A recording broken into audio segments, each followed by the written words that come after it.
Hello, everyone, and welcome to another episode of Speak, Film, and Enter, a podcast where we review and rank movies. I'm Nate. And I'm Dylan.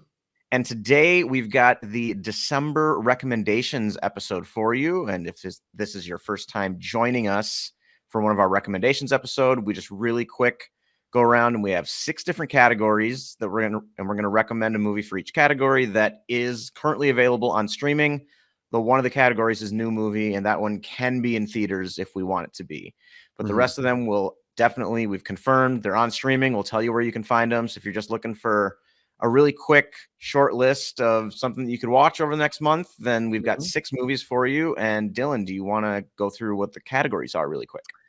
Yeah, so each month we pick 6 movies. The categories are new movie, hidden gem, classic, family movie, foreign movie, and last but certainly not least, popcorn movie.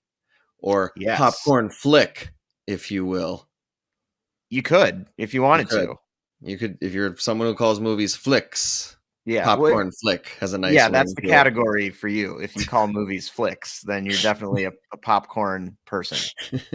So I think diving right in, we'll start with new movie, which basically anything that's new this year, like we said, could be in theaters, could be brand new to streaming. Went with one that's kind of both.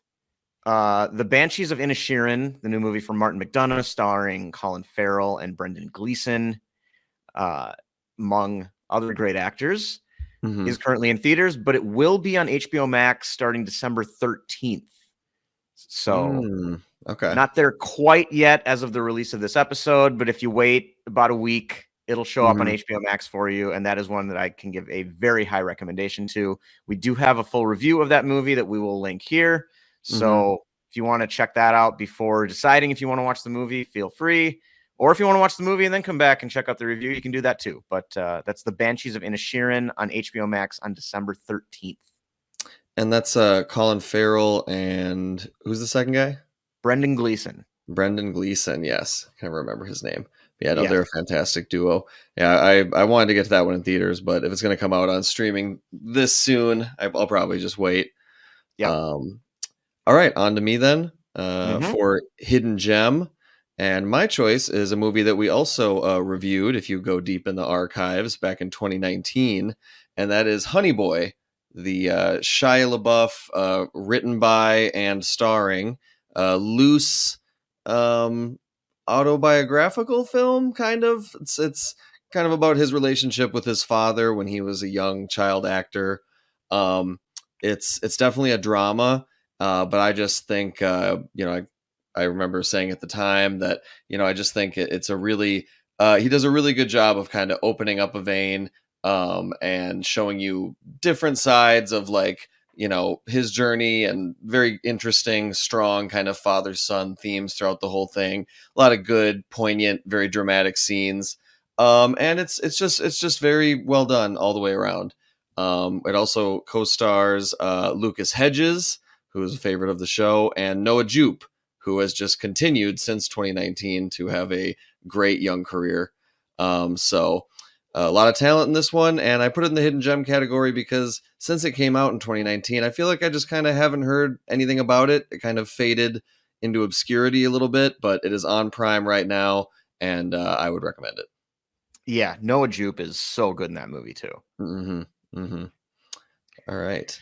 All right, we'll go back to me. So we can do this every other. And my family movie recommendation is actually a Christmas special. So it's only about a half hour long.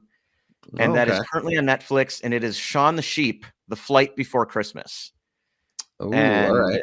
The Christmas specials, there are 3, maybe 4, depending on your feelings on Frosty the Snowman.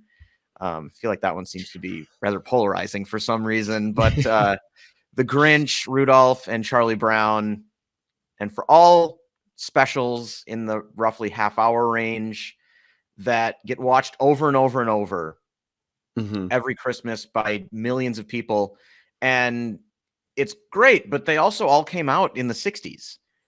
And it kind of seems like are there any recent ones that kind of fit this mold? Sometimes we get TV show Christmas specials that are okay, but they haven't really cemented themselves in the yearly Christmas rotation No, yeah. that a lot of people have. And in my opinion, this is of that quality. This is on the level to earn Wow. being watched every year over the holidays. It's just 30 minutes long. I think it's roughly that length. Okay. And Shaun the Sheep is from Aardman Studios. So if you're familiar with Chicken Run or Wallace and Gromit or just the other Shaun the Sheep movies or the series that the movies are based on, Shaun the Mhm. Sheep is wonderful. That very witty, dry, kind of playful British Aardman humor that you expect from Wallace and Gromit. Mhm. It's great, and it's really short and definitely a really fun watch for the whole family. Yeah, no, I get a kick out of the Shaun the Sheep movies. I think that it's just Mhm. impressive how much comedy they can pull off with a main character and most characters that don't speak at all. Yeah. Like it's it's impressive how much comedic mileage they can get out of that. Yeah. Yeah, I'm a Um, very big Shaun the Sheep fan, so I was really excited when they released this Christmas mhm, special, and it did not disappoint, and nothing I've ever seen of Shaun the Sheep has disappointed. The first or second movie or a couple random episodes of mhm. the TV show that I've watched, they're always hilarious and usually pretty heartwarming as well. So Nice. definitely check that one out. Currently on Netflix. All right. Back to me for December's classic recommendation on streaming. And I'm going all the way back to 1963 for the Audrey Hepburn and Cary Grant romp known as Charade. It's just a good old fashioned, lighthearted, big Hollywood kind of unravel a mystery, a little bit of romance going on. They got snappy dialogue, and really the movie is built on Cary Grant and Audrey Hepburn. Oh This is yeah. 1963. They are both, in their prime, as famous as they're ever going to be, and they just play off each other so well. You also get Walter Matthau in there. It's just a Right. yeah, it's just a fun kind of throwback. Again, it's not very heavy. I think my hidden gem recommendation, Honey Boy, is heavy, gets pretty dark. It's a heavy drama. This is just lighthearted. This is just throw it on. It's a snow day. You don't want to go outside. It's just kind of pass an hour and a half, 2 hours, just kind of with a little smile on your face, like, oh, Yeah. Cary Grant, you're so charming. Oh, Audrey Hepburn, you're such a Yeah. classy lady. Like, I've heard this described as the best Hitchcock movie not made by Hitchcock, I like that. I like which that. really fits. It's got a little more humor and playfulness in it than Than a what you'd Hitchcock. normally expect from Hitchcock, but Cary Grant's in it and kind of the mystery aspect of it feels like a Hitchcock movie. So this is a really fun kind of old classic that I think is still very Mhm. accessible for modern audiences. And two old Definitely. movie stars. If you've never seen a Cary Grant or an Audrey Hepburn movie, you can get them both right here. Yep, yep. Yeah, so that's my recommendation from 1963, Charade, Yeah. available So on moving Prime. on to foreign movie, I am going to recommend Portrait of a Lady on Fire, which is currently on Hulu.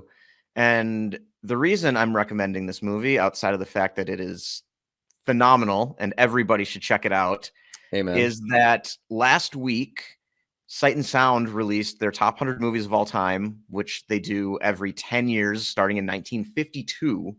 Mhm. And they poll over 1,500 critics and industry insiders on their top 10 movies of all time. And then they compile a list of the 100 best movies ever made.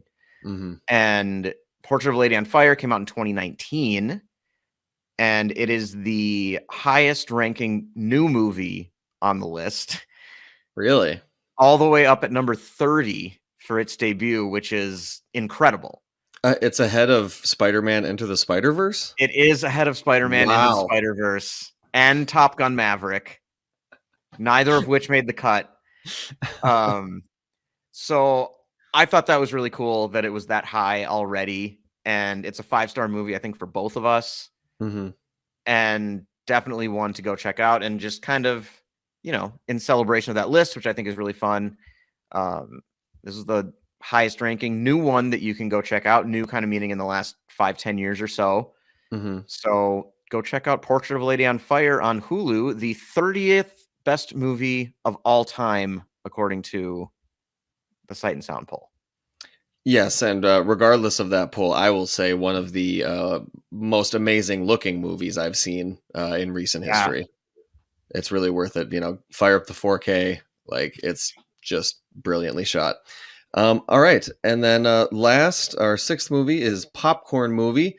And for this one, I go to Hulu and the year 2000 with the historical action drama The Patriot, starring Mel Gibson, Heath Ledger, Jason Isaacs, Chris Cooper. Even Tom Wilkinson is in this movie. Adam Baldwin. Oh my gosh, there's so many stars tucked away in here. And Jolie Richardson as his wife, who you would recognize her face. I can't remember everything else that she's in, but she was big at the time. But yeah, so mine is The Patriot, and it's interesting because I feel like so many of the ingredients that went into The Patriot feel like it would have ended up with a really bad movie.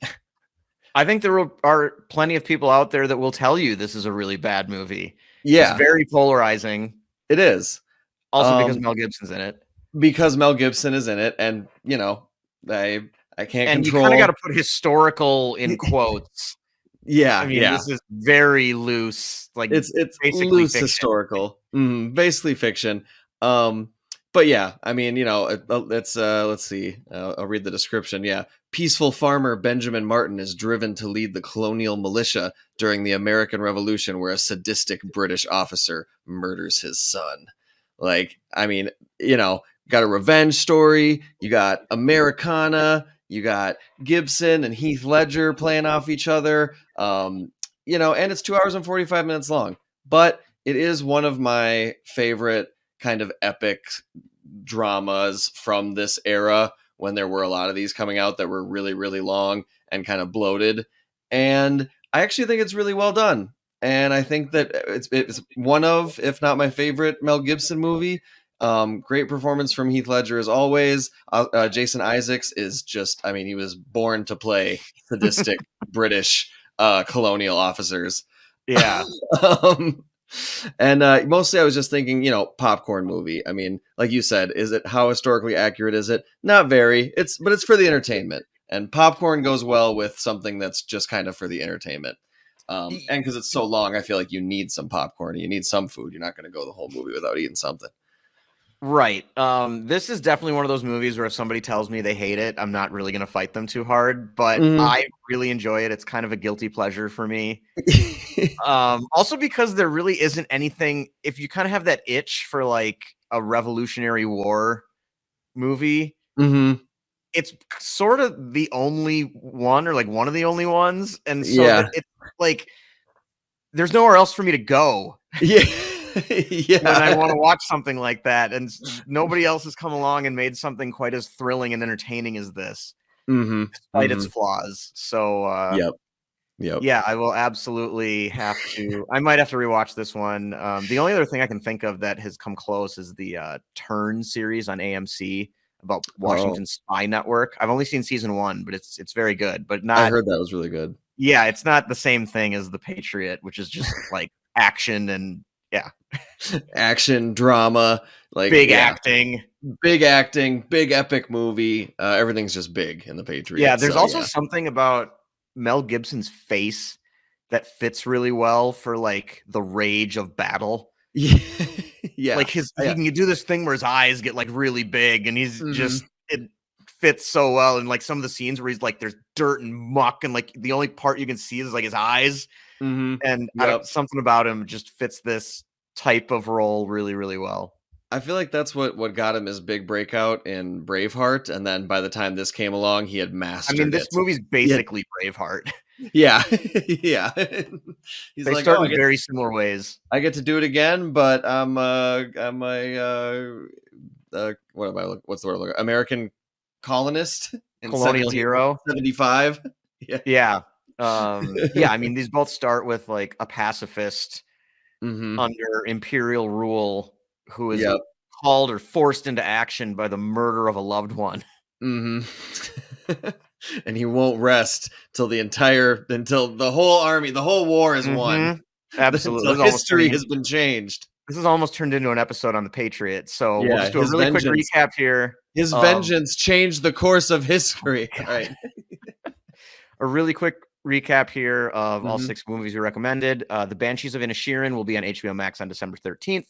Honey Boy is currently on Amazon Prime. Charade from 1963 is also on Prime. Shaun the Sheep, The Flight Before Christmas is a wonderful family Christmas special on Netflix. Portrait of a Lady on Fire is on Hulu, and The Patriot is also on Hulu. Nice. There we go. And I believe it is my turn to put a wrap on the show. It is. All right. You know, a seed has to totally destroy itself to become a flower.